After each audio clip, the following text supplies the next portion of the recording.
Галимжан Гыйльманов. Китек ай. Әмирҗан белән Фәйрүзә бүген урман буеннан тере бала табып алып кайттылар. Иртән иртүк күңелләре тынгысызланып уянган иде. Шуңа булган икән. Мондый чакта алар икәүләп якын тирәдән йөриштереп кайталар. Ял көне бит. Эш көне булса да чыгып китәрләр иде. Хәзер алар икесе дә пенсиядә, лаеклы ялда, химиядә эшләп, япь-яшь килеш ялга чыктылар. Пенсиясендә әйбәт кенә алалар. Тик менә табигатьнең, урманның мәрхәмәте зур. Күпме йөрсәң, күпме юнсаң да була. Моңа бик тә мохтаҗ иде бу ике кешенең күңеле. Соңгы ярты елда нык борчылдылар, нык картайдылар алар. Әлеге дә баягы шул кызлары Гөлнара аркасында инде. Нәкъ 6 ай элек ата-анасы белән араны үзеп, пыр тузынып чыгып киткән иде, һаман кайтып күренгәне юк әле. Шушы ук шәһәрдә яши юк исә. Кемнәрнеңдер күзенә чалына, колагына ишетелә үзе. Тик аның кайдалыгын, нишләп йөрүен төгәл генә беркем дә әйтә алмый. Ниндидер ир заты белән күрәләр. Бик бәхетле кешеләр кебек кочаклашып, сыенышып торалар иде дигәннәре бар. Бәхетле булгач, Әмирҗан белән Фәйрүзә бик борчылмадылар. Ата-ана белән яшәү мәҗбүри түгел ласа. Менә бәхетле яшәү һәркем өчен дә мәҗбүри шарт. Ни өчен ачуланыштылар диген? Соңга калып кайта башлады Гөлнаралары. Бер көнне бөтенләй дә кайтмады. Иртә таң белән шәраб исләре аңкытып, затлы тәмәке төтене беркеп кайтып кермәсенме бердән бер кызлары. Әмирҗан болай да чак-чак торган түземлеген тәмам җуйды. Мәңге сабыр Фәйрүзәдә тыелып кала алмады. Бала кешегә шул җитә калды. Гөлнара җан рәнҗеше белән үпкәләп, түшәгенә капланып ятты да, мендәрен төя-төя тәкрарлый башлады. Китәм, барыбер китәм. Сезнең төрмәдә ятмыйм. Минем сөйләсем килә. Китәм, бүген үк китәм. Менә нәрсәдә икән хикмәт. Әмирҗан да, Фәйрүзә дә сөю мәхәббәткә каршы түгел анысы. Сөйсен, бәхетле булсын. Тик булай түгел бит инде. Кайдадыр төн кунып, шәраб шимереп йөреп, мәхәббәтнең сафлыгына, игелегенә ирешеп булмыйдыр ул. Гөлнара да балачага түгелен, моның белән килешергә була. Әмма Әмирҗан белән Фәйрүзә аңа һаман да ата-ана бит әле. Монысын да онытырга ярамый. Ата-ана хакы, Тәңре хакы. Бу хакыйкатьне кая куясың? Гөлнара сикереп торып ишеккә орыла бәрелә чыгып киткәч кенә аңнарына килделәр. Әтисе, артык каты да әйтәсең инде. Беренче булып Фәйрүзәнең теле ачылды. Әйтмәслекме Фәйрүзә, кайдадыр югалып йөри башлады бит. Гомердә булмаганча аракы исе килә. Монысы инде бөтенләй юнделеккә илтми. Ай Аллам, нәрсәдер булды аның белән. Нәрсәдер булды. Нәрсә булсын? Берәрсе белән бәйләнгәндер. Берәрсенә гашыйк булган ахры. Әнә бит ничек үзгәләнә, сөясем килә ди. Нинди сөю инде ул, ата-ана сүзен атлап чыккач. Әйт, Фәйрүзә, нинди мәхәббәт ул? Мәхәббәт түгел бу. Әллә нәрсә булган аңа, әллә нинди сихер эләккән. Гел шулай дисең син. Нинди сихер булсын? Кызың өлгереп килә, шул гына 25 яшь бит инде аңа, балачага түгел. Үз көнен үзе күрергә дә вакыт җиткән. Анысы шулай-шулайында. Кинәт күрсәтә башлады шул өлгергәнлеген. Алар үзләре бик соң өйләнештеләр. Әмирҗанга 33, Фәйрүзәгә 27 яшь иде. Кызлары да ялындырып кына туды. Шуңадырмы, бик иркә үсте. Нәрсә теләсә шуны киде, нәрсә сораса шуны ашады. Тәүфиксыз булмаса да, көйләтергә бик ярата иде. Мәктәпне урта чагына тәмамлап, урта чагына бер уку йортына барып керде. Аннан тегүче булып чыкты, эшкә урнашты. Әйбәт кенә эшләп йөри иде югыйсә. Әллә ни егете дә булмады. Әмирҗан белән Фәйрүзә кайчакта, әллә бу кызда егет гаме бөтенләй юк микән дип уйлап куялар иде.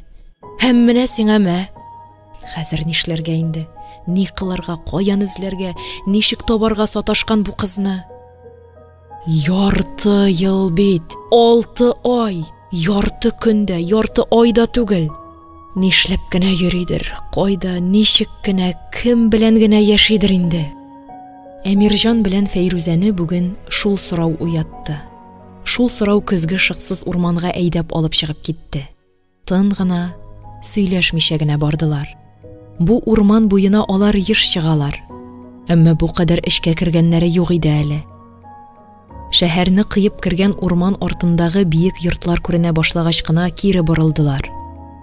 Кара кеше күп йөри икән монда. Сукмак чын юл кебек тапталып, киңәеп беткән, чып-чын урман урамына әверелгән. Ара-тирә кешеләр очрап куя. Барысы да якаларына төренгәннәр, барысының да йөзләре җитди, борчулы. Әллә шулай тыела гынамы? Үзең борчулы булсаң, бөтен дөнья борчылган кебек бит ул. Шулайдыр. Әнә 2 яшь кеше узып китте. Булары бәхетледер. Көлешеп, шаярышып баралар. Шыңлап торган матур тавышлары колакка иркәләп керә дә, күңелгә шифа булып ята. Әйдә, ирең кайтканчы очыртып кына илтеп куям үзеңне. Юк, очыртып кына берәр кая алып китсин мине. Кая алып китим? Минем үземнең дә өйгә кайтасым бар бит. Юктыр. Булар бәхетле түгелдер. Бәхетле булып кыланалар гына. Ничек инде ул берсе булай, берсе тегеләй, ниндидер чалыш көзгә бу. Башы аягы алышынган тормыш. Әмирҗан белән Фәйрүзәнең үз мәхәббәтләре бик тыйнак булды. Узаклап сөешеп, назлашып утырырга туры килми иде. Көне-төне заводта булдылар, 2 смена эшләп, кооперативка акча җыйдылар. Шуңа күрә бер-берсенә вакытлары аз булды. Күпмедер буш минутлары булса, аны әлегедә баягы кызларына бирделәр. Үзләрен бердән-бер газиз балаларына багышладылар. Шул вакыт кайсыдыр агач артында мәче баласы чыелдап куйды. Каян килгән ул монда, шыксыз салкын урман уртасына? Кыйылып, аякка урала башлаган яфрак өемнәре арасыннан килгән тавыш тагын бер мәртәбә күңелләрне җилкетеп алды. Берәр хәерсезе ташлап калдыргандыр. Хәзер бит мәче ташлау, эт ташлау берни тормый. Җәй буе курчак уйныйлар да, көзге салкыннар башлангач урманга илтеп адаштыралар. Әмирҗан белән Фәйрүзә тукталып, мәче тавышы килгән якка карап тора башладылар. Ләкин берни дә күрә алмадылар. Сәер бу, тавышы бар, җаны иясе юк. Әллә шул тавыш үзе җанмы? Берәрсенең ятим, үксез җанымы? Кайчакларда кара кайгыга очраган, ачы рәнҗешкә тап булган җан шулай чыгып китүчән була икән. Дөнья бетереп, үзенә тынычлык, иминлек эзләп йөри имеш. Әллә бу тавыш Гөлнараларының ярдәм сорап кычкырган тавышымы? Аның җанымы? Ай Аллам, ниләр генә булды икән инде? Кайда ул? Нишләп йөри? Ник кайтмый? Ата-анасының үзгәләнеп, урман буенда тилмереп йөрүен белмим икәнни? Теге җан тавышы тагын кабатланды. Бу юлы ул бигрәкләр дә кызганыч тоелды. Әмирҗан белән Фәйрүзә кулга кул тотынышып, тавыш килгән якка киттеләр. Ул тере яфрак өемен бик тиз таптылар алар. Астында җан асраган, ашыргаланып, елап, сыктап яткан бу серле, хәтта куркыныч яфрак өеменә кагылырга куркып, шактый тордылар әле. Әмма кире китәргә юл юк иде инде. Әмирҗан, аның артыннан ук Фәйрүзә дәррәү шул тере өемгә ябырылдылар. Кибеп бөгәрләнеп беткән яфракларны бармаклары белән аралый читкә көрәделәр. Шул яфраклар төсендәге саргыл җәймәгә төрелгән, күп елаудан шешенеп беткән, суыктан күгәреп, зәңгәрләнеп каткан күкрәк баласы килеп чыккач кына, тезләнгән килеш тора таш кебек катып калдылар. Хәтта бераз гына акылдан да яздылар. Менә шулай итеп, Әмирҗан белән Фәйрүзә бүген урман буеннан сабый бала табып алып кайттылар. Иң беренче уйлары баланың кем, каян булуы хакында да, аны кая кую турында да түгел иде. Үлеп баручы бәгыр кисәген бу якты дөнья өчен ничек тә саклап калырга тырыштылар алар. Шуңа күрә тирәнгә кирип уйламыйча гына, үзләренең кечкенә фатирларында пәри туе ясап, тыз-быз килеп йөрделәр. Әмирҗан су юнәтте, утын ташып, Булай да җеп-җылы мичне кабат тергезеп, дөрләтеп җибәрде. Фәйрүзә бала тирәсендә кайнашты. Аны дымлы чүпрәкләрдән арындырып, коры, йомшак җәймәгә төрде. Җәймәгә сузып салгач, иң элек бөтен тәнен сөрткәләп уып чыкты. Суыктан өшенгән, күгәренгән тән алсу төскә керә башлагач кына баланы йомшак җәймә эченә яшерде. Кабат ачып, каткан кендек төенен карап, тикшереп алды. Аннары гына сабыйның авыру, аппак йөзенә иелде. Бала туктаусыз шыңшып, яисә чыелдап торса да, рәхәтләнеп елап китә алмый иде. Бугазындагы төер аңа ныклап сулыш алырга, бу дөньяга кайтып җитәргә ирек бирмиме, әллә үзенең үксез, ятим язмышын сизенеп, тормышка кайтасы, яшәп китәсе килмиме? Фәйрүзә берничә мәртәбә шәпелдәтеп яңаклап алгач кына, бала бөтен җаны тәне белән калтыранып, төшкереп куйды. Аннары авыр итеп сулыш алды да, рәхәтләнеп елый башлады. Аңа кушылып Фәйрүзә үзе дә елап җибәрде. Сөенеп елады. Елаган балада өмет бар. Субханалла. Булай булгач, яшибез әле, җимерттереп яшибез, шулаймы? Эй, бәбекәшәем минем, дип сөйләнә-сөйләнә ул, тынычсызланып, өстендәге җәймәне тибеп ачкан бала өстенә капланды. Дымлы маңгаеннан үпте. Кайнар иреннәре белән сабыйның иягенә кагылып үтте. Күкрәгенә, кендек тирәләренә, бот араларына җылы сулышын өрде. Бәрәкалла! Кыз бала икән бит бу! Фәйрүзәнең бот чабып кычкырып җибәрүенә шундук Әмирҗан килеп җитте. Хәтта бала үзе дә баласыбрак елый башлаган кебек тоелды. Кем? Кем, кызмы? Кыз, атасы. Кыз булгач бәхеткә? Нинди бәхет инде ул, Фәйрүзә? Ни сөйлисең син? Ташландык балага бәхет әзерләп куйганнар ди сиңа, көтеп тор. Шунда гына Фәйрүзәнең башына барып җитте. Алар бит бүген хәтәр хәлгә тап булдылар. Кеше тикле кеше баласы табып алып кайттылар. Мәче баласы яисә эт көчеге түгел, әдәм баласы. Гаеп эшме бу? Гынахмы? Әллә саваплымы? Кем баласы ул? Бу хакта кемгәдер хәбәр итәргә кирәктер бит. Милициягә илтергә кирәк. Алар аны нишләтергә белерләр. Әмирҗанның ишеткеч сүзләреннән Фәйрүзә сискәнеп китте. Сикереп торып, әле һаман елап, шәбәләнеп яткан төргәккә барып ябышты. Ни сөйлисең син, карт дивана? Милиция нишләтә ала бу бәгырне? Анасын табарга кирәк аның, атасын. Шунсыз бүтән милиция хакында авызыңны да ачасы булма. Фәйрүзә җәймәне бармак очына бөтереп, һаман әле елап яткан баланың ирен читләрен сөрткәләп куйды. Шунда көтелмәгән хәл булып алды. Бала Фәйрүзәнең кул җылысын тойдымы, кинәт елавыннан туктап калды. Аннары үрелеп, иреннәрен шәпелдәтә-шәпелдәтә, җәймә очын суыра башлады. Бәрәкалла! Имеп ята бит бу! Имәргә сорый! Әмирҗан, карале, яшәргә маташаласа бу Хода бәндәсе. Шулай булмыни. Ул да кеше бит. Бәй, әйдә берәр нәрсә бирик соң, сөт җылытыйк. Нинди сөт, анасы? Үтерергә әйтәсеңмени?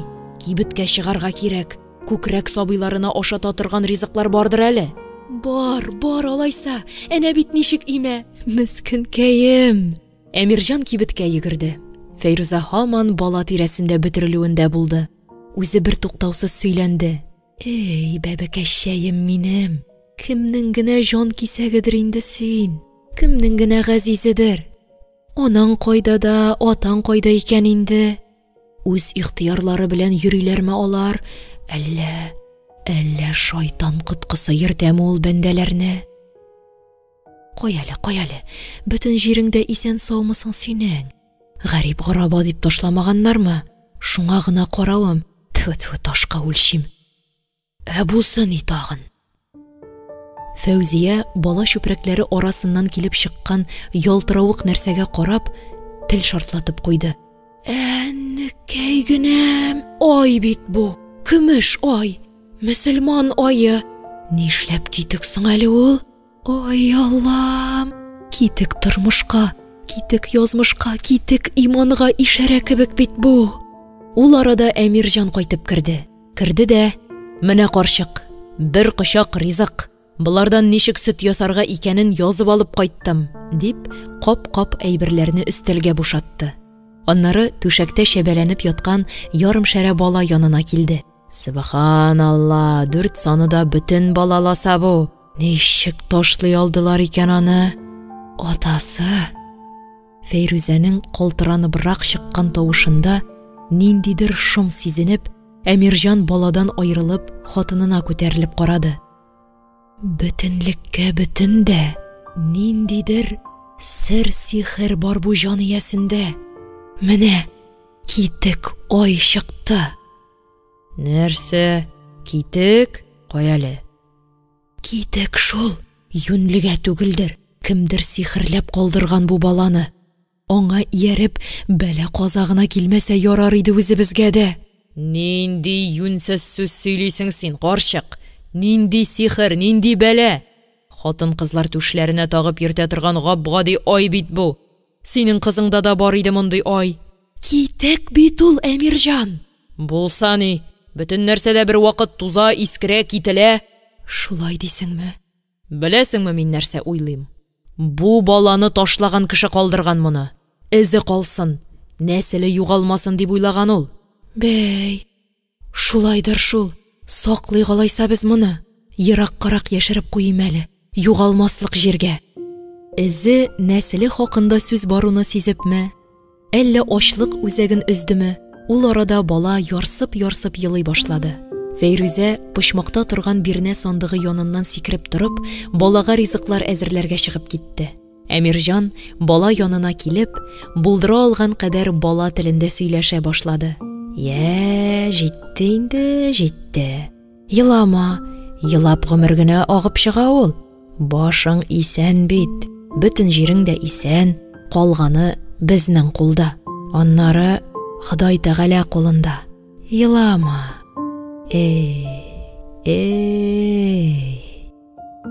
Тамагын туйдырып алгач, бала йоклап китте. Фәүзия белән Әмирҗан бала яткан түшәк каршына янәшә утырып, тын калдылар. Алар тормышларының үтә дә җаваплы, әмма үтә дә мавыктыргыч, серле чорына кирип китүен аңлый башлаганнар иде инде. Кичкә таба аларның кечкенә фатирына халык кирип тулды. Әмирҗан милициягә хәбәр биргән иде. Шуның шаукымы бу. Бер төркем милиция кешесенә кара костюмлы ир-ат белән үтә дә җитди йөзле ханым да ияргән. Ир-ат дигәннәре прокурор булып чыкты. Хатын-кыз ятимнәр йортыннан, бер үк вакытта табибә дә икән. Аннары ыгы-зыгы килеп, 3 журналист пәйда булды. Телевидениедән дә кеше килеп җитте. Ничек диләр әле, алма төшәрлектә урын калмады. Китте сорашулар. Шулай да иң элек майор погоны таккан милиционер белән кара костюмлы прокурор сөйләште алар белән. Бу вакытта теге врач ханым бала белән әвәрә килде. Йөрәген, сулышын тикшерде, буен, авырлыгын үлчәде, хәтта авызын да ачтырып карады. Бала исә бер тамчы еламады. Язмышы хәл ителгән минутларны сизгән кебек, бик җитди йөз чыгарып, күзләрен як-якка тәгәрәтә, Фәйрүзә әмәлләп биргән сөт шешәсен имүендә булды. Кайчан булды бу? Ничек таптыгыз? Тагын кемнәр бар иде? Нигә ул урманга бардыгыз? Кызыгыз кайда? Бу баланы каян беләсез? Сорауларның барысы да дөрес иде. Әмма соңгы сорау Әмирҗанны шыгырыннан чыгара язды. Каян беләбезме? Әнә Фәйрүзә апагыз белән бала эшләдек тә илтеп күмдек. Аннары кызганып кире алып кайттык. Шул кирәкме сезгә? Алайса шулай дип языгыз. Шак-шак тынычландырдылар үзен. Бигрәк тә Фәйрүзәнең сүзе җанына май булып ятты. Эй, картым, бер дә борчылма, үзебезгә булыр. Картлык көне бездә бер иптәш булыр. Закон саклап барып йөрмәскә дә булган икән. Ышанмыйлар булар безгә, барыбер ышанмыйлар. Гәзит-мазардан килгән кешеләр үзләренчә кыланалар. Аларның сораулары күңелнең әллә кайсы почмакларына үтеп керә, җанны кузгатып, йөрәкне җилкендереп тора. Табылдык баланы беренче мәртәбә кулыгызга алгач нинди хисләр кичердегез? Нәрсә кичерсеннәр инде? Ул вакытта курку хисе күбрәк булгандыр, шом булгандыр. Адәм баласы бит ул, уенышмыни? Беренче күргәч ул баланың күзләре берәрсенең күз карашын хәтерләтмәдеме? Нишләп хәтерләтсен ди? Кемне хәтерләтсен? Менә күңел нуры, жан нуры чагыла иде анда. Ачы язмышка тарган балада гына була торган нур иде ул. Әрнүле, сагышлы булса да, нур бит ул, нур. Нур бары тик илаһи, изге. Шуңа күрә игелекле генә була ала. Сез үз балагызны ташлый алыр идегезме? Тәүбә диегез, телегездән җил алсын. Әйткән исә кайткан. Бала дигән бәгыр итен ташлап була димени? Бу хакта уйларга да куркыныч. Бит алар үзләре үк ташладылар. Гөлнараларын ташладылар. Дөрес анысы. Кызлары аларны беренче ташлады. Ләкин ата-ана үз баласыннан акыллырак булырга тиешласа. Әмирҗан белән Фәйрүзә Гөлнарадан акыллырак була алмадылар. Үпкәләп чыгып киткән кызлары артыннан үпкәләрен тотып калдылар. Хәзер кайда икән инде ул бала дигәннәре? Бала түгел, бәлә булды ул. Рөхсәт итсәләр, бу баланы сез үзегез карап үстерә алыр идегезме? Нишләп үстермәскә? Бала бакмаган, үстермәгән кешеләр түгел бит. Үстерү беләнмени? Һәр үстергәнең дуамалланып чыгып китә торган булса, үстермәгәнең артыграк. Юк, бу юлы белерләр иде алар ничек тәрбия кылырга. Икешәр смена фабрикада югалып йөрисе дә юк. Гыйбрәт алырдай Гөлнаралары да бар. Бар дип, бар да, юк та. Барысы бергә җыелып, урамга, дөресрәге урманга чыгып киттеләр. Бала табылган урынны тизрәк күрәселәре килә иде. Ахры, милиция киемдәгеләр Әмирҗанны алданрак алып киттеләр. Шәрәләнеп, шыксызланып калган урманны тутырып йөрүче халык ниндидер бер сәер уен уйнаган кебек тоелды. Алдагы 3-4 кеше каршыларына чыккан һәр яфрак өемен актарып, туздырып китүгә, арттагылар аларга ышанмаган кебек кыланып, шул ук өемгә барып төртеләләр, аны кабат актарырга, туздырырга керешәләр. Ниһаять, Әмирҗан барып тапты ул урынны. Шушы сәрви куаклары ышыгындарак булырга тиеш. Әнә, шикрәеп күзгә кереп тора торган миләш. Быел аның төймәләре бигрәк кызыл. Димәк, салкыннар булачак. Салкынга кызара ул шулай. Туздырып ташланган яфрак өеме дә шунда гына. Күпме карасалар да, якын тирәне капшанып күпме эзләсәләр дә, табылдык сабый белән бәйләрлек әйбер күзгә чалынмады. Биләүдәге бала яткан куышчык та шул килеш юк исә, бер ни дә табалмагач, кайсыдыр сорап куйды. Чүпрәк-чапрак арасыннан да берни чыкмадымы? Әмирҗан белән Фәйрүзә өчен авыр сорау иде бу. Алар җаннары тәннәре белән сискәнеп, бер-берсенә күтәрелеп карадылар. Әмирҗан шундук аңлап алды. Фәйрүзә карашындагы курку белән шым артында: "Әйтмә, китек ай хакында әйтмә. Әйтсәң, бу бала белән бәйләп торган соңгы җептә өзеләчәк. Ул җеп белән күңелдә пәйда булган яктылык, нур, өмет тә сүнәчәк. Әйтмә!" дигән ялварулы гозер дә бар иде. Нинди нур, нинди өмет? Ул бала аларга бер кем дә түгел бит. Нишләп булмасын? Аны алар таптылар. Таптылар! Бала табу кебек бит бу да. Карында йөртеп таптың ни? Кипкән яфрак өеме астыннан таптың ни? Тапкансың икән, ул синеке, синеке генә. Анысы хактыр, өмөтүк түгелдер. Ләкин якты, матур, хәтта игелекле, изге хис. Ул бар. Яңа хис, яңа тойгы бар. Шул хис, тойгы Әмирҗан күзләре аша балкып кына түгел, ялтырап яшьнәп карап тора. Аны Фәйрүзә дә сизде, тойды, аңлады һәм ирен дә уздырып: "Юк, берни дә чыкмады, япа ялгыз үги, үксез бер җан кыйпылчыгы булып чыкты бу бала. Кемнеке каян булуына бер тамчы ишарә дә юк, күктән төшкән кебек булды", дип тик торды. Кабат өйгә кайттылар. Кирәкле кәгазьләрне тутырып, аңа Әмирҗан белән Фәйрүзәдән кул куйдырткач, ничек дәррәү килеп кергән булсалар, шулай чыгып та киттеләр. Үзләре белән сабыйны да алдылар. Анысын ятимнәр йортыннан килгән табиба хатын күтәрде. Ул хәтта Әмирҗан кибеттән алып кергән бала ризыклары хакында да онытмады, бөртекләп сумкасына тутырды. Өй бушап, зурайып калды. Өй генә түгел, Әмирҗан белән Фәйрүзәнең күңелләре дә бушап, нәүмизләнеп калды. Гүя аларның иң кадерле әйберләрен алып чыгып киткәннәр дә, Менә хәзер чарасыздан аптырап басып торалар. Карчык, нәрсә булды бу? Беренче булып Әмирҗан аңына килде. Эй, әтисе, әйтсәм ышанмассың. Үз балабызны алып чыгып киткән кебек булды. Бигрәк яраттырып, күңелгә кирип калды шул. Сабыйны әйтәм, бәгырьдән үзеп алдылар менә. Ана йөрәге сизә ул, сизә. Нидер бар бу балада. Бездән нидер бар. Безнең бала кебек ул, безнең онык кебек. Фәйрүзә йылы иде. Әмирҗан аны юатып булышмады. Әмма хатынының күз яшьләренә битарафта калмады. Әле бер ни дә булмаган. Баш бәләсе түгел. Кайдалыгын беләбез, барып йөрербез. Ары таба нишләргә икәнен Ходай Тәгалә үзе күрсәтер. Тапканбыз икән инде, димәк, шулай кирәк булган. Безнең язмышлар ничек кенә булса да, барыбер береккән булып чыга. Икенче көнне Әмирҗан белән Фәйрүзә иртәрәк тордылар. Күп сөйләшмәделәр, күзгә күз карашып алдылар да, каядыр барырга җыена башладылар. Затлырак киемнәрен киделәр, көзге алдында да озаграк басып тордылар. Сөйләшмәделәр, чөнки булай да бөтен нәрсә аңлашыла иде. Алар бүген балалар йортына барырга, кичә урманда табып алган сабыйны күрергә, аның янында күпмедер яшәп алырга тиешләр. Ул балада бу ике нәүмис, әмма изге җанны өзелеп көтәдер, сагынадыр кебек. Шулайдыр. Шулай булмаса, тормышның ачысын да, төшесен дә күп күргән бу ике җан шул кадәр ашкынмаслар иде. Ятимнәр йорты Әмирҗан белән Фәйрүзәне моңсу каршы алды. Көзге моңсулык кына түгел иде бу. Ятимнәр йортында гына була торган авыр тойгы бу. Хәтта сәйер тойгы. Аларны шундук кичә табылган сабый янына алып керделәр.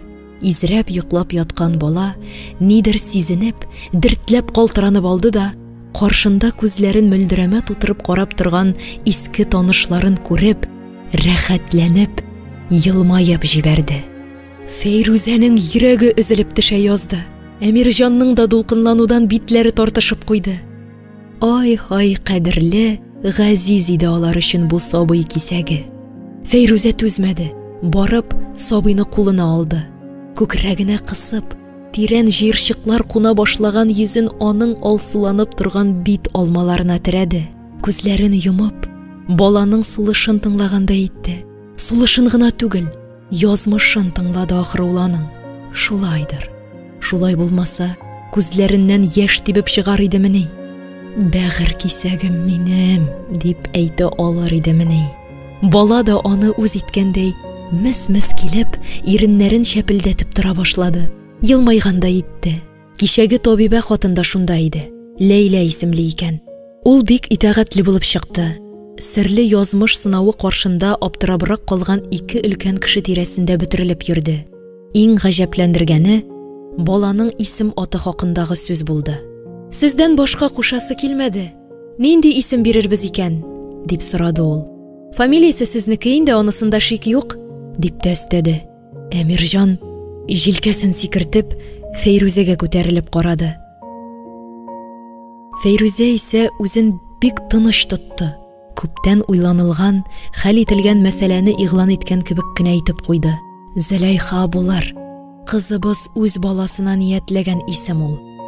Тагын кызларын искә алды. Һаман телгә килә дә керә шул бала.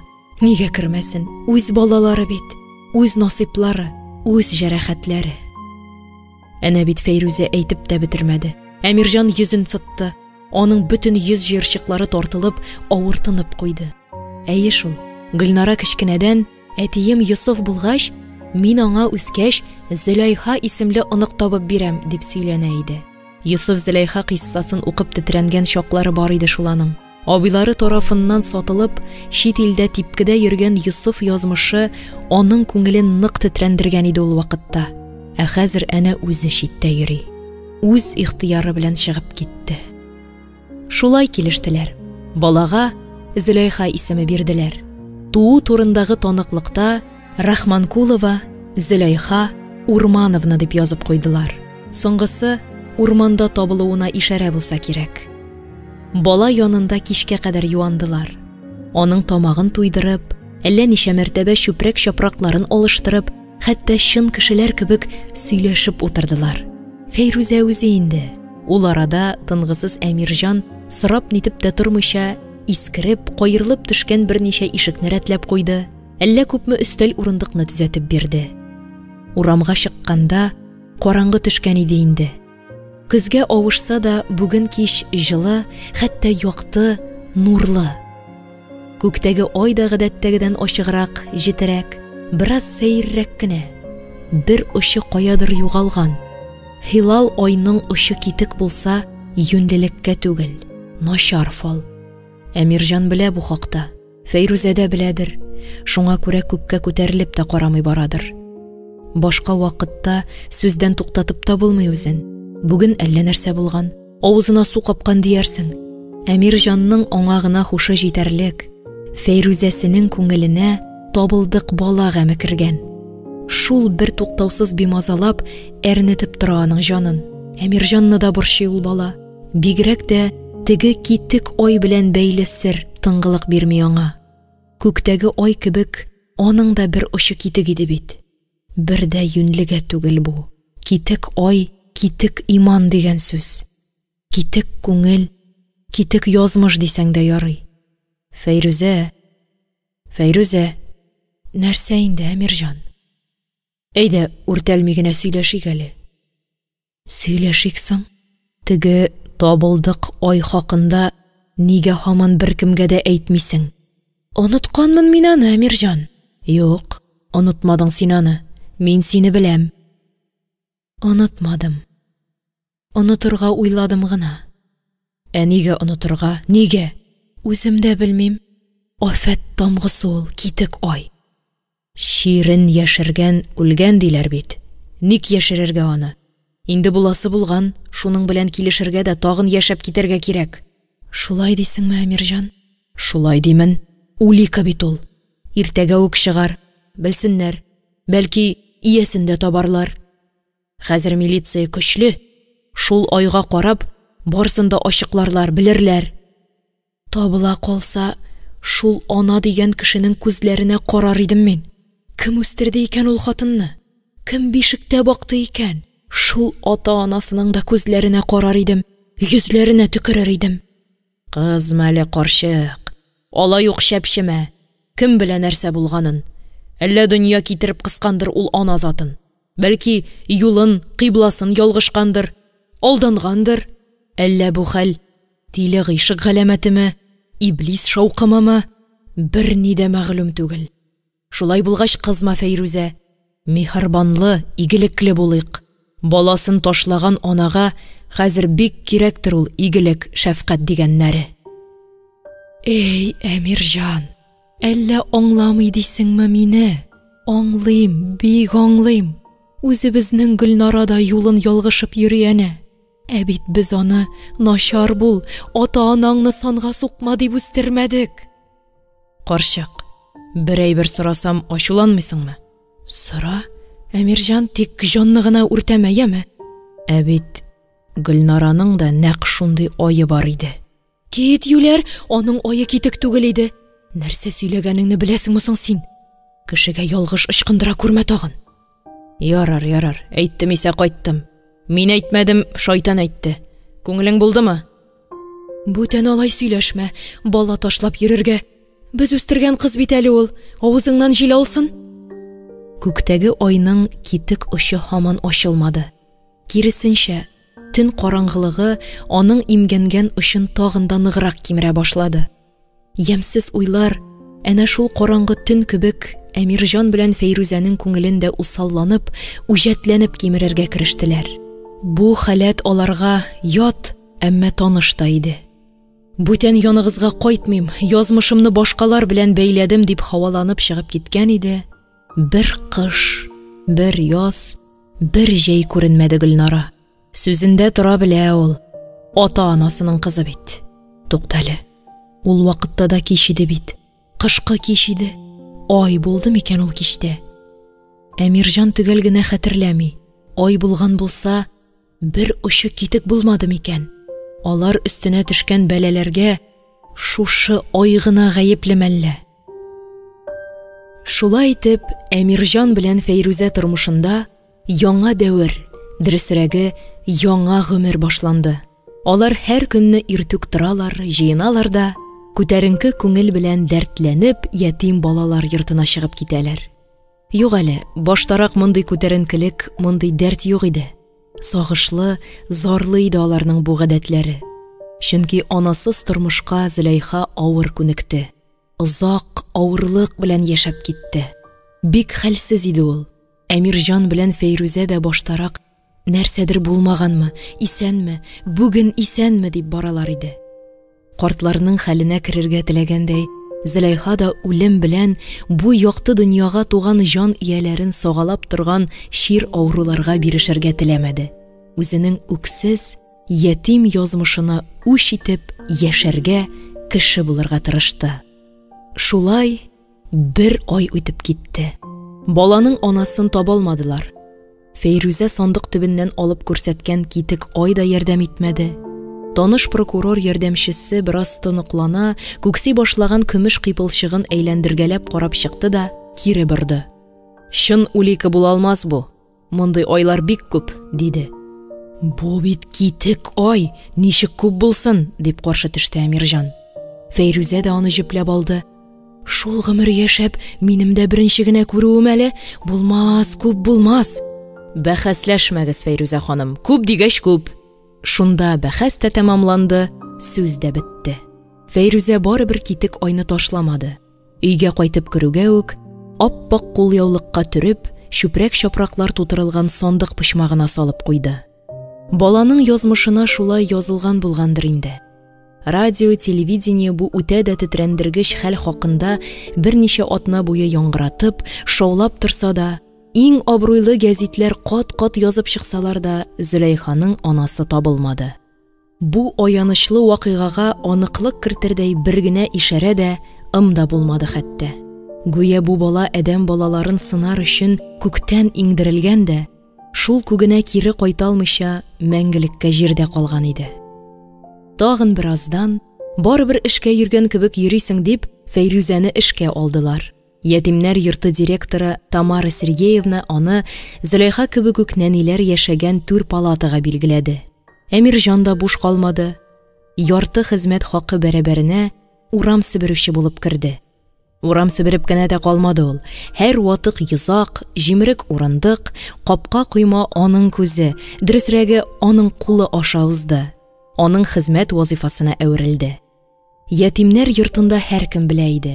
Бу ике кеше акча өчен эшләмиләр.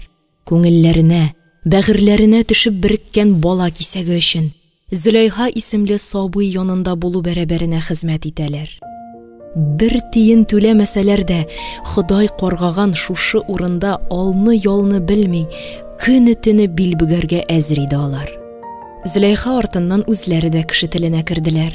Тирә-якта бик тиз мәгълүм булдылар. Ул арада кемдер ипле җылы сүз белән яисә ярдәм тәкъдим итеп, байраклар исә бүләкләр, күчтәнәчләр дә күтәреп килә башладылар. Рахманкуловларның даны еракка таралды. Кызлары Гөлнарадан гына хәбәр-хәтер ишетелми. Ул чыннан да суга төшкән кебек юкка чыкты. Элек ичмасам күргәләп яисә ишеткәләп калалар иде. Хәзер күрүче дә, белүче дә юк. Яңа елга кергәндә беренче каты салкыннарны үткәреп җибәреп, җылырак көннәргә аяк баскач, бөтенләй чит ят шәһәрдән хат килеп иреште. Әмирҗан белән Фәйрүзә ап-пак юрганга төрелгән Зөләйханы күтәреп кайтып кына кергәннәр иде. Ишеккә кыстырылган зәңгәр конверт шып итеп кар сарыла башлаган идән баскычына килеп төште. Гөрләшеп, артларыннан пар бу бөркетеп өйгә керделәр. Зөләйханы ишек янына махсус куелган өстәлгә яткызып, шишеп, таратып җибәрделәр. Укучым аптырамасын.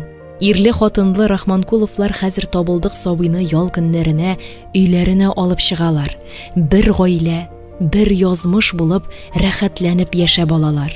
Алар калган 5 көнне дә шушы 2 көн өчен яшәгән кебек яшиләр. Шушы 2 көннән соң моңсуланып, ятимнәр йортына баралар. Шушы көннәр җиткәч, дәртләнеп, хыялланып кайтып керәләр. Әйе, Зөләйха инде сөйләшә башлады. Сөйләшкәнчегә кадәр иңелек таный башлады. Бигрәк тә Әмирҗанны үз итте ул. Әмирҗан елмаеп, үбәгенә башлый, рәхәт кытыкланып, алсу иреннәрен бөрештереп, эшче катып көлә.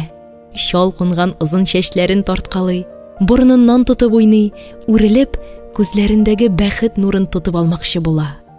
Хат хакында беренче булып Фәйрүзә сүз катты. Бала белән уйнап булышучы Әмирҗан нидер сизенгән кебек кискен генә башын калкытты.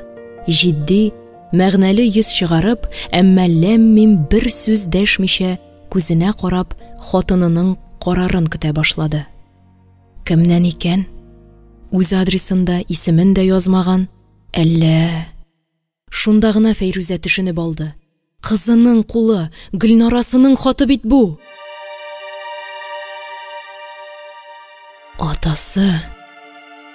Фәйрүзә әйтеп бетерә алмады. Кычкырып, сулкылдап елап җибәрде. Әмирҗан инде барысын да аңлап алган иде. Ул да шул басып торган урынында кадакланган килеш күзләрен сөрткәләде. Өйдәге киеренкелекне кайчандыр Гөлнара үскән нәни караватта шәбәләнеп ятучы Зөләйха да тоеп алды ахры. Бераз шыңшып торды да, сулышына буылып, еларга тотынды. Хатны Әмирҗан укыды.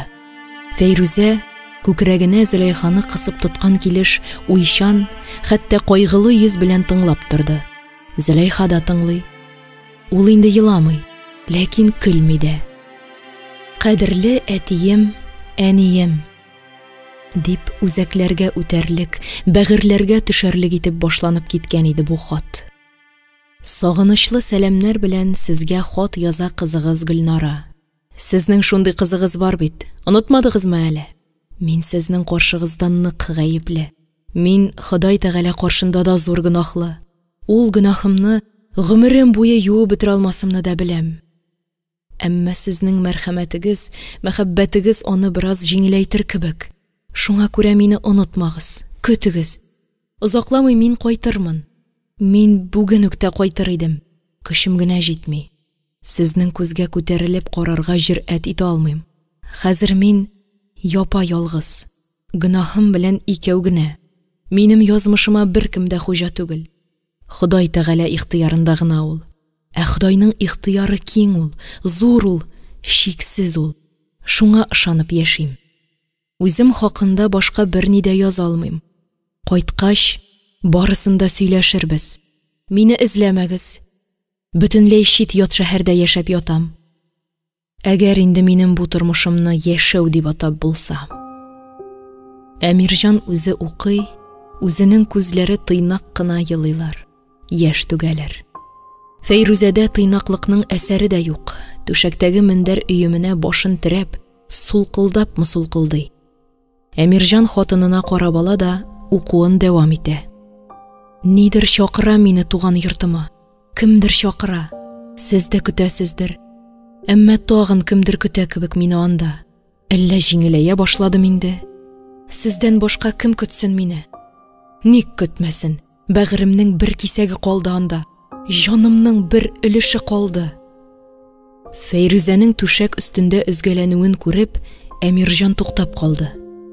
Кулындагы хатын шул ук түшәккә куеп, идәнгә тезләнде, көрәктәй киң учларын хатынының иңенә салды.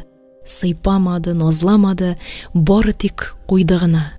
Бу аның, я инде, тынычлан, кайтам дигән бит, нигә өзгәләнергә диюе иде. Фәйрүзә моны аңлады. Башын күтәреп, яшькә чыланган күзләре белән Әмирҗанга төбәлде. Кайтып җиткәнче җиңеләймәсә генә ярар иде балакаем, дип башын иренең кулбашына салды. Бераз тын утырдылар. Өйдәге тынлыкны үз караватында шыгырдап яткан бала тавышы гына ара-тирә бозып ала. Ул еламый, чөнки ул үз өендә, үз якыннары, кадерлеләре янында. Ә якын, газиз кешене барыбер тоясың ул. Әрнүле айлар, еллар ашада, бик күп чакрымнар ашада, бетмәс төкәнмәс газаплар, сагышлар, югалтулар, хәтта гөнаһлар ашада тоясың. Әнә бит, Гөлнара да тойган үзенең газизләрен. Әмирҗан белән Фәйрүзә дә тоялар үз кызларын. Бу бала нәрсә тоя икән соң? Кемне тоя? Ул бит әле сөйләшә дә, йөри дә, тоя да белми диярсез. Һәм ялгышырсыз. Ул инде сөйләшә, йөри, тоя. Ул дөнья белән сөйләшә. Язмыш белән җитәкләшеп йөри. Йөрәге белән тоя. Димәк, ул чын. Димәк, ул кеше. Чын кеше. Гөлнарадан хат килгәнгә дә бер гомер узып китте. Бер айлык гомер. Әмирҗан да, Фәйрүзә дә баштарак бик нык көттеләр. Аннары бик борчылдылар. Бер булмаган баладан булмый инде дип, үз эшләренә бикләнеп яши башладылар. Аннары авырулар китте.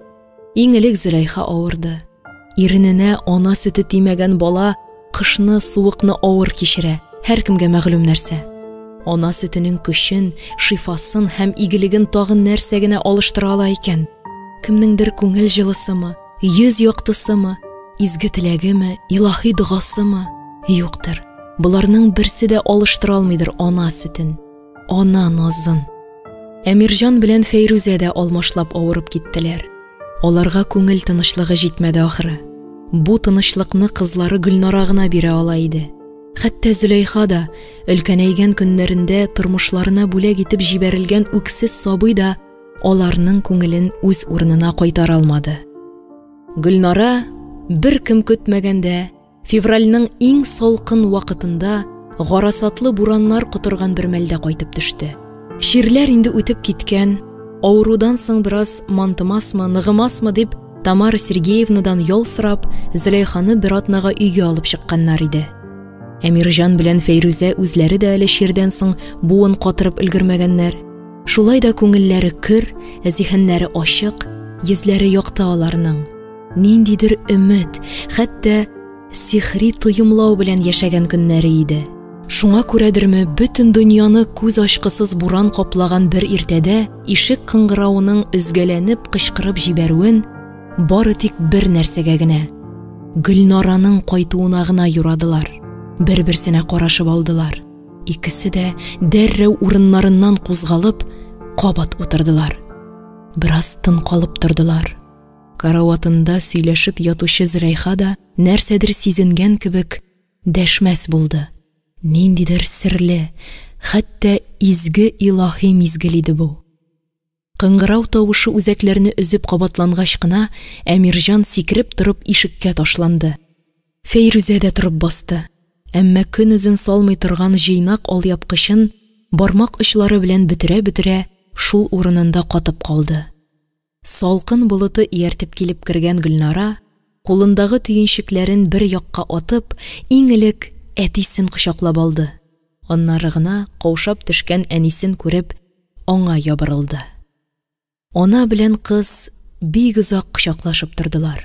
Гөлнараның салкыны Фәйрүзәне калтырата башлаган иде инде. Күз яшьләренә юынып өлгергән кызы сулкылдый, аның колагына изге дугалардан да изгерәк сүзләр пышылдап, «Кичер мине, әнием, барысы өчен дә кичер» диде. Фәйрүзәнең күзләреннән кайгыдан ташка әверелеп бетә язган яшьләр эреп агып чыкты. Аның чак-чак исән йөрәге ярсып-ярсып тибә башлады. Ул кинәт җылынып, терелеп китте. Ана кеше кызының кайтуына ныклап ышанырга теләгәндәй, хәлсез тавыш белән сорап куйды. «Кайттыңмы, кызым?» «Кайттым, әнием, кайттым. Бөтенләйгә кайттым. Китмәскә кайттым». «Белмим. Синме соң бу?» Артындагы тавышка Гөлнара сискәнеп, башын калкытты. Кайырылып әтисенә карады. Аннары аерылышасы килмәгән кебек кенә әнисеннән кубарылып, әтисенең киң күкрәгенә барып сыенды. «Әтием». Башка сүзләр артык иде монда. Бу сүздә «Әтием, кичер тиле кызыңны. Ул бүтән бер вакытта да сезне ташламас» дип гафу үтенүдә. «Ничек тордыгыз, минсез ничек яшәдегез, ничек йөрәгегез чыдады» дип ата кешенең хәленә керүдә. «Хей, яшибез әле, мин сезнең янга яшәргә кайттым» дигән хыялый өмет тә бар иде. «Әтием, кызым». Әмирҗанның сүзендә дә мәгънәләр күп иде. Онда кызына карата иксез-шиксез мәхәббәт белән шелтә кисәтү яши иде. Кызым. Гөлнара әтисе куенына йылышып, хәтсез торды әле. Шул арада елап та, көлеп тә алды. Ул башын күтәргәндә, йөзе тынычланган, күзләре урынына утырган, әмма карашына кайчандыр киреп урнашкан сагыш һаман үз урынында иде. Шул вакыт әллә нәрсә булды. Гөлнара калтыранып куйды да, утта пешкәндәй атасыннан читкә тайпылды. Ә күзләре тагын урыныннан купкан. Карашларындагы сагыш та каядыр күңел артына төшеп югалган, ә аның урынын курку, катыш гаҗәпләнү туйгысы биләп алган. Шок хәлендә катып калган Гөлнара томырылып, түрдәге бала караватына карап тора иде. Нәрсә бу? Шушы сорауны гына көткән кебек, түшәгендә изрәп йоклап яткан бала кузгалып куйды. Бераздан йөзен чытып, шыгырды ук башлады. Нинди бала бу? Инде бу сорауга да җавап бирмәсәгез, шушында шартлыйм дигән кебегрәк чыкты бу сорау. Тетрәнеп басып торучы кызларын бу көтелмәгән хәлдән юлып алырга теләгән кебек, ата белән ана бер-берсен бүлешә аңлатырга керештеләр. Зөләйхабыз бу, таптык без аны. Безнең тагын бер кызыбыз булды. Табылдык бала ул. Безнең юанышыбыз хәзер ятимнәр йортында яши. Үлеп яратабыз үзен. Китек язмышлы җан ул. Фәйрүзә кызу гына кузгалып, караватында шыңшып яткан бала янына китте. Аңа Гөлнара да иярде. Әмирҗан исә, үзегез беләсез инде дигән кебек, аларга салкын гына караш ташлап алды да, кызының олы биштәрләрен урнаштырырга кереште. Фәйрүзә кызына Зөләйханың бөтен тарихын сөйләп бирде. Ходай белсен, ни өчендер теге китек ай хакында гына әйтмәде. Хәтәр әйберне телгә алса, шаукымы җанны иләсләндерер, иләслек, тынгысызлык кызына да иярер, күчәр дип курыкты ахыры. Ә Гөлнара тынгысызланып өлгергән иде инде. Ни өчендер күңеленә артык якын кабул итте ул бу хәтәр яңалыкны.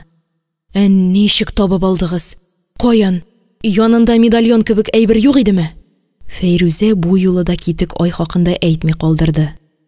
Ә Гөлнарага чынлап та нидер булды. Ул йөз битләрен чылатып өлгергән күз яшьләренә дә игътибар итмичә, тиз генә шишенеп ташлады да, гомер буе бала баккан ана хәрәкәтләре белән үрелеп, Зөләйханы кулына алды. Кофтасын муен турысына кадәр күтәреп, сөткә тулышкан йомры күкрәкләрен ачыгуданмы, авыртуданмы елап шишенгән баланың дымлы йөзенә терәде. Табигатьнең илаһи һәм талантлы тоемына шаклар катарсың. Кыска гына гомерендә бер мәртәбәдә ана сөтен татып карамаган бала шул мизгелдә барысына да төшенеп өлгерде. Ул нәни хәлсез куллары белән Гөлнараның мәхәббәтле һәм ымсындыргыч күкрәкләренә чат ябышты. Ниндидер тылсым ярдәмендә шундук ими өчен эзләп тапты һәм ниндидер бер үҗәтлек, хәтта усаллык белән шыңшый, кайчакта рәхәт ыңгыраша, йотлыгып имә башлады. Әйтеп тә, тасвирлап та бетереп булмый торган илаһи, сихри мизгел иде бу. Табигатьнең тантана иткән вакыты, тормышның үз хокукларын даулаган мәле, хакыйкатьнең расланган, дәлилләнгән чагы. Бу минутта Гөлнараның «Балам, бәгърем» дигән җан тавышы ниндидер изге дуга булып ишетелде. Бу дуга Әмирҗан белән Фәйрүзәне сискәндереп, хәтта тетрәндереп җибәрде. Алар дәррәү кузгалып, бала имезеп басып торучы кызларына таба омтылдылар. Кызым, нишлисең син? Бу сөтең каян? Үзең каян? Син кем? Мин бу әнием. Әтием, бу мин, кызыгыз Гөлнара.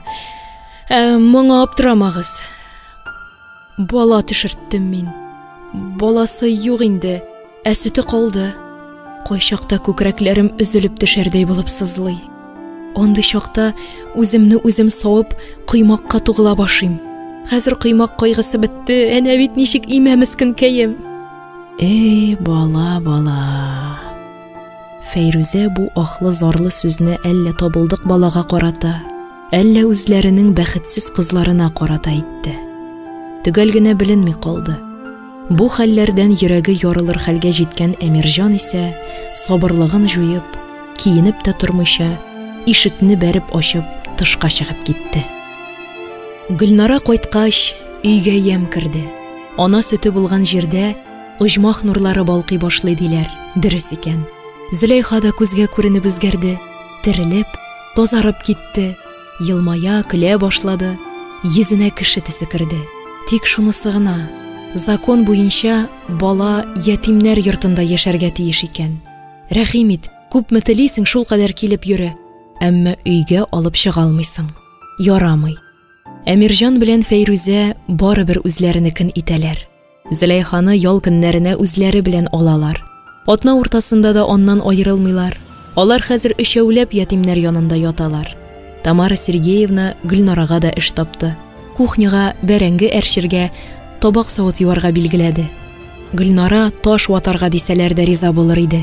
Шушы сабыйдан, үксез бәгыр итеннән генә аермасыннар. Табигатьнең шушы ымсындыргыч бүләгеннән генә мәхрүм итмәсеннәр. Кай чакта ул Зөләйханы алып, көзге алдына килеп утыра. Баланың йөз чалымнарын үзенеке белән чагыштыра. Озаклап уйланып, яман сулап утыра. Җырлап та, елап та ала. Ә бер көнне көтмәгәндә әтисеннән сорап куйды. Зөләйха, безгә охшаган, әйеме әтием? Менә бит кашлары нәкъ синеке, иреннәре дә, күзләре дә. Әмирҗан нәрсә дисен инде? Охшаган дисенме? Әнигә охшарга тиешсең әле? Урманнан табып алынган бала гына бит ул. Мәче баласыннан яисә эт кешегеннән аның нәрсәсе артыксың? Охшаса да берни түгел. Бала үзен карап үстергән кешесенә охшый диләрме әле? Ана сөте дә эссез калмыйдыр. Бу изге сөт сабыйларга ризык өчен генә яисә ниндидер дәва, шифа өчен генә бирелмәгән. Аның бәхете һәм язмышы өчен дә насыйп булгандыр. Зөләйха аларны кабат туганлаштырды, татулаштырды. Бер гаилә итеп, бөтен әйтеп куйды. Бала бу гаиләнең яшәү мәгънәсенә, хәтта яшәү максатына әверелде. Аларның күзенә бүтән бер кемдә, бер ни дә күренми.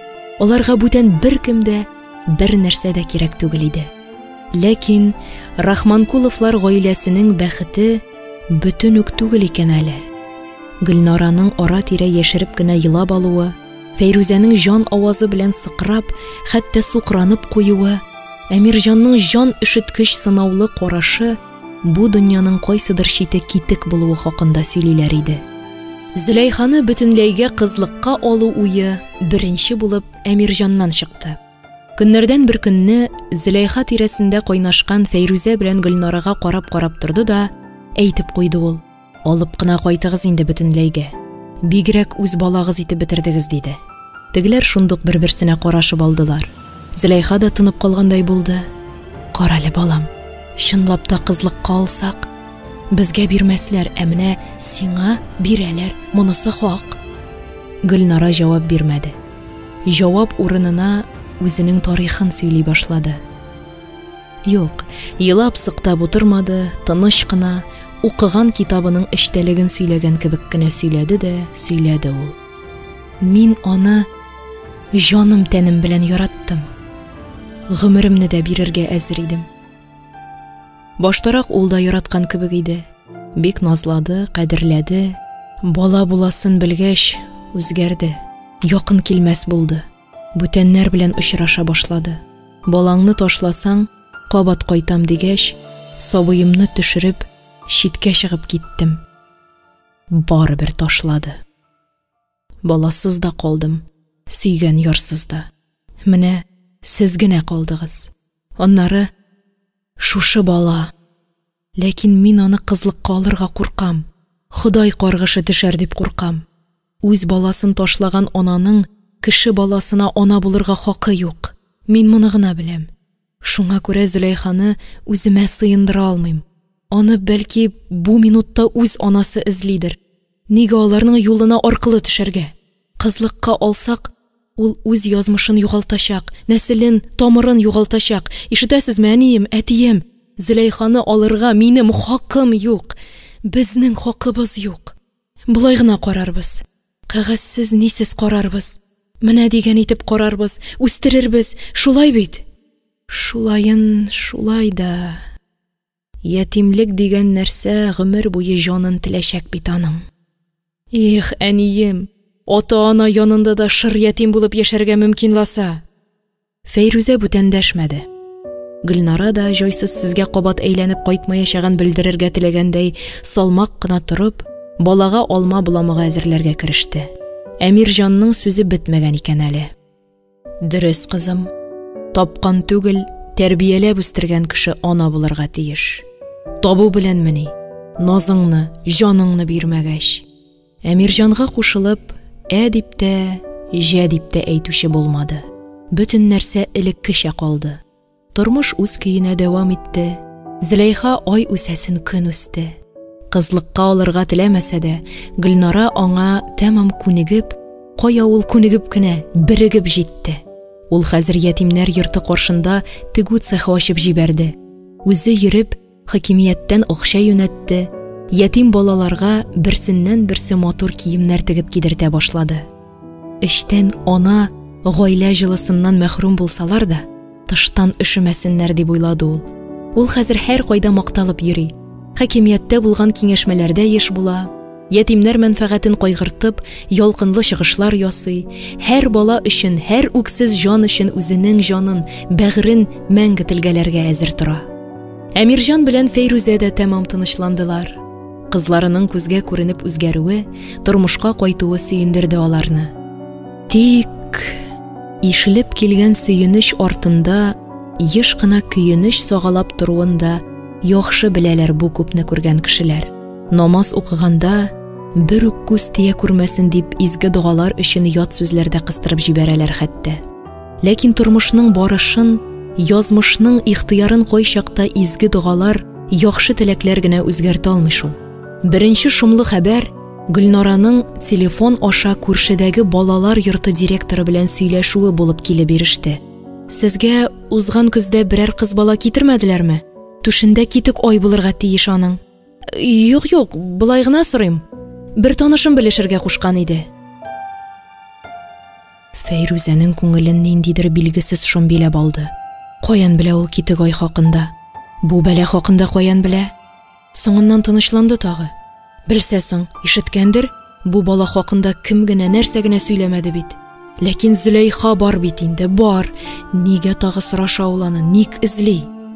Фәйрүзә тагын шул хакта уйланды.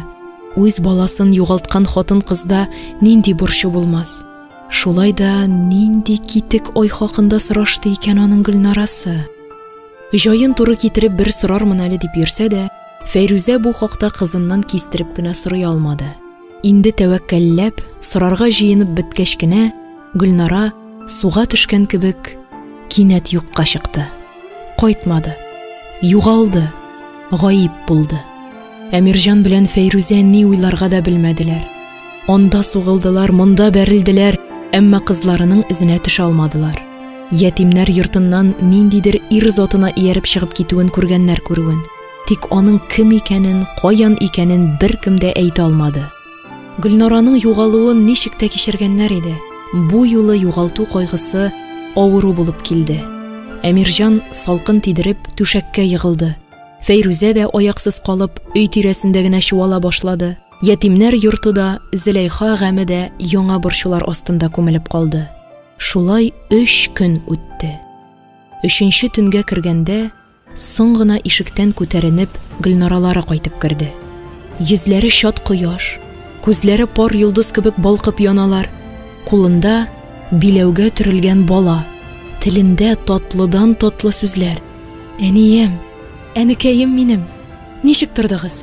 Үлеп сагындым мин сезне. Мин сезгә онык алып кайттым, Зөләйханы алып кайттым, бөтенләйгә. Ишетәсезме? Хәзер сезнең оныгыгыз бар, ә минем кызым бар. Әтием, карале. Нишләп ятасың булай түшәк өстендә? Тор әйдә. Сөенечеңнән биеп җибәр. Зөләйхабыз кайтты бит. Ләкин Әмирҗан сөенергә җыенып тормый иде. Ул хәлсез гәүдәсен бер якка ташлап, башын калкытыбрак куйды да, усал карашы белән кызына барып кадалды. Кая югалдың син? 3 көн кайда йөрдең? Аны Фәйрүзә җипләп күтәреп алды. Ни булды соң сиңа, кызым? Шул гомер әйтмичә йөриләр димени? Әтиеңә җавап бир. Гөлнара хәлнең никадәр җитди икәненә бик тиз төшенде. Кулындагы баланы караватка илтеп салды да, әтисе белән әнисен бер юлы кочаклап алды.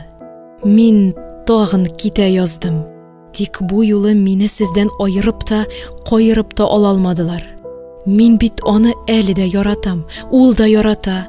Ләкин ул үзен миңа караганда ныграк ярата. Мин моны хәзер генә аңладым. Шуңа күрә дә мин сезнең янда, Зөләйха янында. Ә ул тели икән инде, ярата икән, мине ничек бар шулай кабул итсен. Сезнең белән, Зөләйха белән бергә. Ышанам да кебек. Бер килер ул, килер. Ә бүген мин аның белән хушлаштым. Мәхәббәтем белән хушлаштым. Кайтышлый Зөләйханы киреп алдым. Бөтенләйгә. Ишетәсезме? Бөтенләйгә. Шул ни булсын миңа? Кызларының исән-сау кайтуы, өстәвенә кинәт күз уңаеннан югалып сагындыра башлаган Зөләйханың кабат пәйда булуы күңелләрен кузгатып җибәрде ахыры. Ата белән ана сүз куешкандай икесе бер үк сүзне кабатладылар. Барысы да әйбәт булыр, кызым. Әмирҗан бурас арулану белән мәҗлескә әзерләнә башладылар. Бәби туена. Зөләйха хәзер гел аларда яши. Берничә көн дигәндә Гөлнара бөтен документларын тәртипкә кертеп кайтты. Аның күңеле тәмам утырып җитте ахыры. Ул бер туктаусыз шаяра, көлә, караватында яткан Зөләйханы камыр кебек әвәләп сөя, кытыклап, көлдереп җафалый, елатып бетерә. Алар хәзер шул кадәр дуслашып беттеләр, бер-берсеннән башка тора да алмыйлар. Гөлнара кибеткә чыгып китсә дә, тегесе аны югалтып шыңшый башлый. Фәйрүзә Зөләйханы һавага алып чыкса, Гөлнара тиз-тиз генә эшләрен төгәлләп, шундук артларыннан иярә. Ә бер көнне, бу көнне дә Фәйрүзә Зөләйханы алып алданрак чыгып киткән иде. Урамның каршы ягында язгы кояштан карала башлаган көртләр арасында каккан багана кебек басып торган адәм затын шундук шәйләп алды ул. Иң гадәти ират. Нишләп бу якка текәлеп карап торасың ул? Әллә бер хәл кылмакчы буламы? Нәрсәсенә кызыксын инде ул бу карчыкның? Нишләп кызыкмасын? Баласына күзе төшсә, бала урлап сатучылар хакында гел сөйләп тораларласа, булмас. Бу кешенең йөзе тыныч күренә. Хәтта моңсу, кайгылы, ниндидер борчу бар бу кешедә. Авырлык бар. Шул авырлык беркетеп куйган аны җиргә. Шул вакыт подъезд ишегеннән Гөлнара күренде. Ул да күреп алды теге ят бәндәне. Сискәнеп куйды, каушап тукталып калды. Аннары теге кешедән күзләрен алмыйча гына әнисе янына килде. Бар, әнием, син кер. Бүген мин үзем генә йөртәм Зөләйханы, дип баланы алырга үрелде. Фәйрүзә теләмичә генә кирип китте. Ишек катына җиткәч, артына борылып карады. Теге ят кеше ашыга-ашыга юлның бу ягына чыгып килә. Гөлнара исә баласын күтәргән килеш күзгә күренми торган канатларын җилпи-җилпи аның каршысына китеп барды. Бу юлы озаграк йөреп керделәр. Баланың 7 кат чүпрәгенә дә суык үтеп өлгергән. Биләүне тиз генә сүтеп, баланы олы караватына таратып җибәрделәр. Шуны гына көткән кебек, бит очларын алсуландырып ятучы Зөләйха көлеп җибәрде. Аңа карап Гөлнара көлде. Кәефе яхшы, күңеле күтәренке иде аның. Урамдагы хәлләрне Фәйрүзә сорашып тормады. Нигә җан үртәргә? Гөлнараның җилкәсендә үз башы бар. Хәзер 2 баш алар. Шуңа күрә дә Фәйрүзә тыныч. Әмирҗанның кызыбыз белән нидер булган ахры карчык дигән соравына да, булыр да шул, бала анасында ни булмас. Гел борчугына димәгән бит, дип җиңел генә, әмма үтә дә серле җавап биреп котылды ул. Мәҗлес көне бик тиз килеп җитте. Бүтән булган осталыкларын җигеп өстәл әзерләделәр. Иң катлаулысы кием сайлау булды. Мәҗлескә нәрсә кияргә белмичә йөдә беттеләр.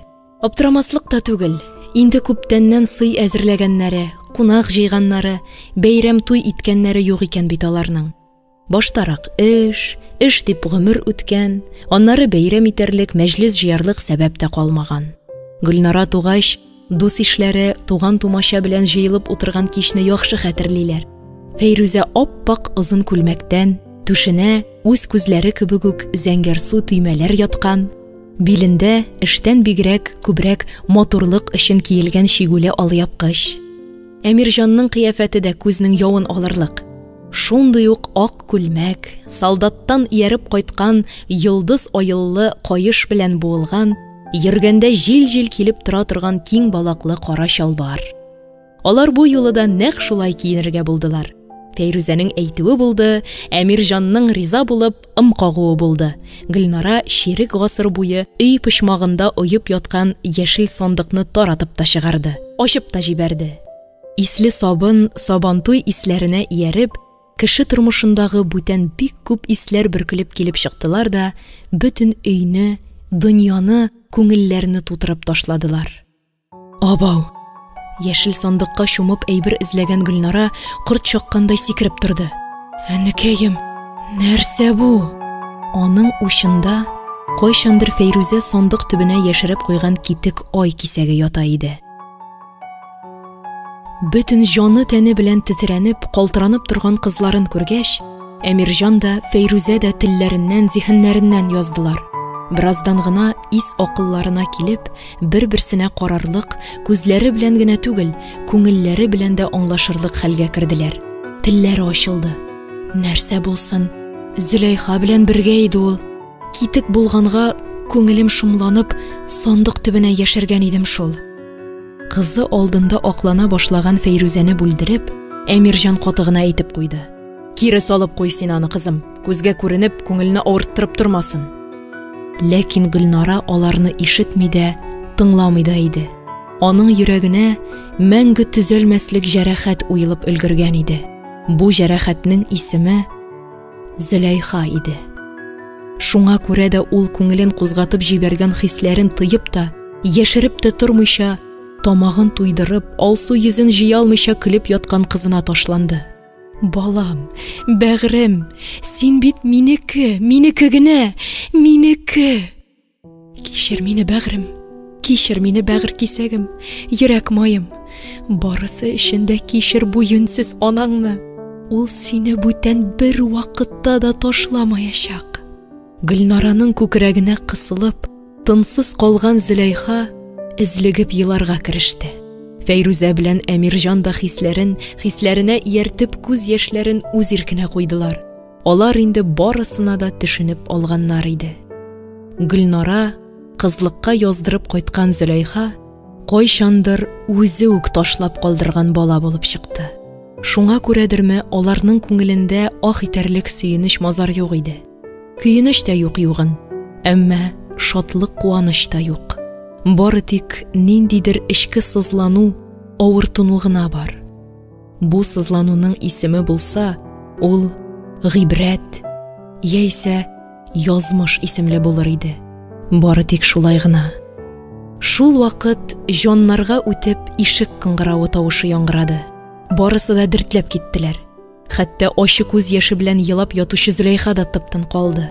Бер-берсенә карашып алгач, белән генә ишек катына Фәйрүзәне җибәрергә булдылар. Ул бик тиз урап килде. Ишек артындагы шау-шу аңа иярергә тырышып караса да өлгермәде. Кунаклар килде, Әмирҗан. Шул сүзне генә көткән кебек, өй өчен ятимнәр йортында эшләүче тәрбиячеләр, табиблар тутырды. Тамара Сергеевна сүзендә торган, бөтен кешесен үзе белән ияртеп алып килгән. Бу керәшен хатыны бик сизгер булып чыкты. Өйдәгеләрнең сәер хәлен шундук төшенеп алды. Әллә шундый бәйрәм көнне дә яшь сыгып утырасыз инде? Бу нәрсә? Ул идән уртасында таралып яткан сандыкка төртеп күрсәтте. Хәзер үк җыеп куегыз. Үткәннәр белән түгел, бүгенге көн белән, киләчәк белән яшәргә кирәк. Аңлыйсызмы? Хәзер үк күз алдыннан юк итегез бу тарих сандыгын. Бик сәер күренеш иде бу. Тамара Сергеевна күрсәтмәләр биреп тора, Әмирҗан сандык җыеп йөри. Фәйрүзә йөзенә көч хәл белән генә елмаю чыгарып, каккан казык кебек идән уртасында басып тора. Гөлнара Газиз баласын кочаклап, түр түшәккә менеп кунаклаган. Бәйрәмгә, мәҗлескә ялгыш бер ымда, ишарә дә юк монда. Беренче булып Фәйрүзә айныды. Тыз-быз килеп кухняга чыгып китте. Аңа кунак хатыннар иярделәр. Тиз арада өстәл әзерләнде. Фәйрүзәнең әзер сыйларын бүлеп чыгу әллә ни мәшәкатьле булмады. Өстәл артына утырыштылар. Көлешү, гәпләшү китте. Гөлнарадан башкалар барысы да шат, көләч иде. Аз гына төшереп алгач, Әмирҗанга да җан керде. Фәйрүзә дә мондый бәйрәмне сагынган, тансыклаган ахры, шаяра-шаяра кунаклар сыйлап йөрде. Ә Гөлнара моңсу иде. Ләкин бәхетле моңсулык иде бу. Ул табынга утырмады диярлек. Ул Зөләйханы бер генә минутка да күзеннән ычкындырмады. Ниндидер кадерле әйберен югалтудан курыккан кеше кебек, гел үз янында, куенында тотты. Бер туктаусыз үпте, уйнады, шаярды, балалар теле белән сөйләшеп, икесе генә аңлый торган олы бер дөнья тудырып утырды. Ишек катыннан ишетелгән кыңгырау тавышында беренче булып мәҗлестән читтәрәк баласы белән мәшгуль булган Гөлнара ишетте. Менә ул нидер сизенгән кебек сагайып башын калкытты да әнисенә дәште. Фәйрүзә инде күнегеп өлгергән. Көтелмәгән кунакны каршы алырга бу юлы да ул китте. Шактый озак торып керде. Мәҗлес халкы шомлана да башлаган иде инде. Олы чәчәк бәйләме күтәреп кереп ятучы Фәйрүзәне күргәч, тагын шау-шу, көлеш, шаярыш китте. Кызым, теге бәндә килгән. Менә чәчәкләр китергән. Сине сорый. Ә менә монысын Зөләйхага диде. Фәйрүзә чәчәкләр арасында адашып калган уң кулын тартып чыгарды да учын җәеп җибәрде. Анда күзнең явын алып, балкып, көмеш айлы өр-яңа медальон ята иде. Гөлнараның урыныннан кузгалырга уйы да юк кебек. Ул Зөләйханы алдына алып, аның бит очларыннан, борыныннан, күзләреннән үбеп чыкты да, юк, теле белән түгел, күңеле, җаны белән, кызым, әтиең килгән, каршы алабызмы, диде.